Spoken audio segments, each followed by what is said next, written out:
अस्सलाम वालेकुम। अफ्रीका से ताल्लुक़ रखने वाले नोबल इनाम याफ्ता डेस्मोंड टूटू पिछले दिनों इंतकाल कर गए हैं। आरिफ अनीस साहब ने अपनी किताब सुबह बखैर ज़िंदगी में लिखा है कि टूटू ने एक दफ़ा कहा था कि शुरू में जब ईसाई मिशनरी अफ्रीका में आए तो उनके हाथ में बाइबल थी और हमारे हाथों में अफ्रीका की लाखों एकड़ ज़मीन थी। पादरियों ने कहा, आओ आंखें बंद करें और खुदाबंद की इबादत करें। जब हमारी आंखें खुलीं तो पता चला कि बाइबल हमारे हाथ में है और हमारी ज़मीनें पादरियों के कब्ज़े में जा चुकी हैं। फिर आरिफ साहब लिखते हैं कि जब फेसबुक और व्हाट्सएप के जिन का नज़ूल हुआ तो उस वक्त हमारे पास वक्त और आज़ादी थी, जबकि उनके पास इंटरनेट और इन्फॉर्मेशन थी।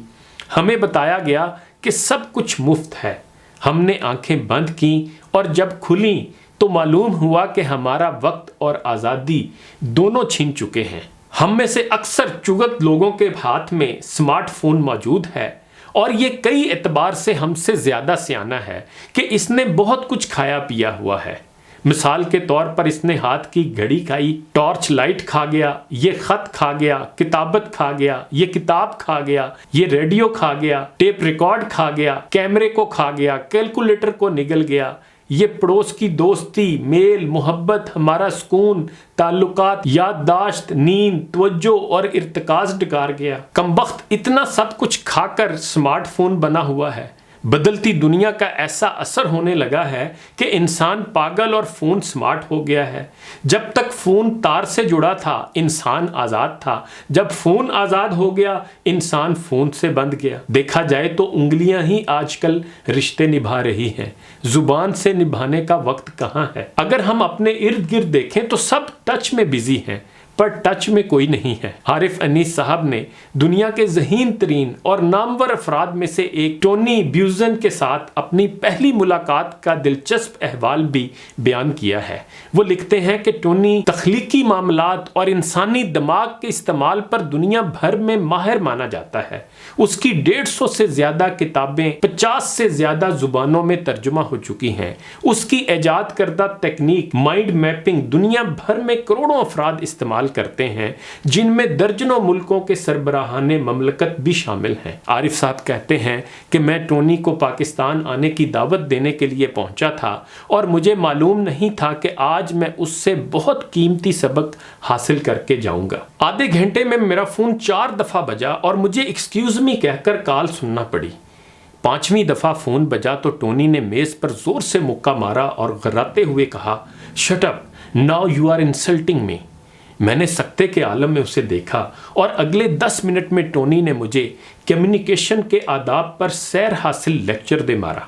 उसने कहा, मैं दुनिया में बहुत कुछ लेकर आया हूँ, मगर तुम्हारे लिए मेरे पास 2 ख़ास तोहफे हैं।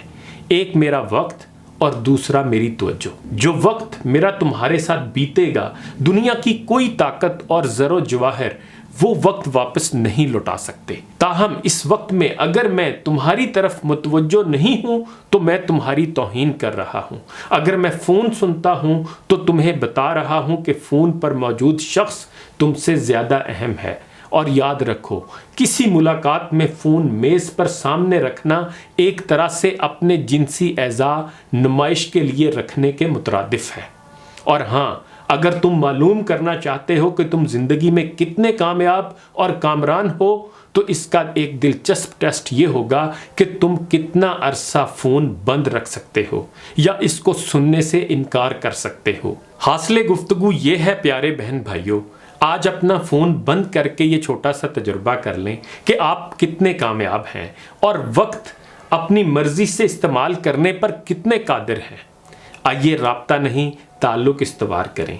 अपने इर्द गिर्द मौजूद जानलेवा शोर से जान छुड़ाकर अपने प्यारों के हाथों में हाथ दें, उनके लम्स को महसूस करें, उनकी आंखों के गिर्द पड़ने वाली लकीरों को गौर से देखें, उनकी बातों की तह तक पहुंचने की कोशिश करें कि हम वक्त और तवज्जो से ज़्यादा कीमती तोहफ़ा एक दूसरे को नहीं दे सकते।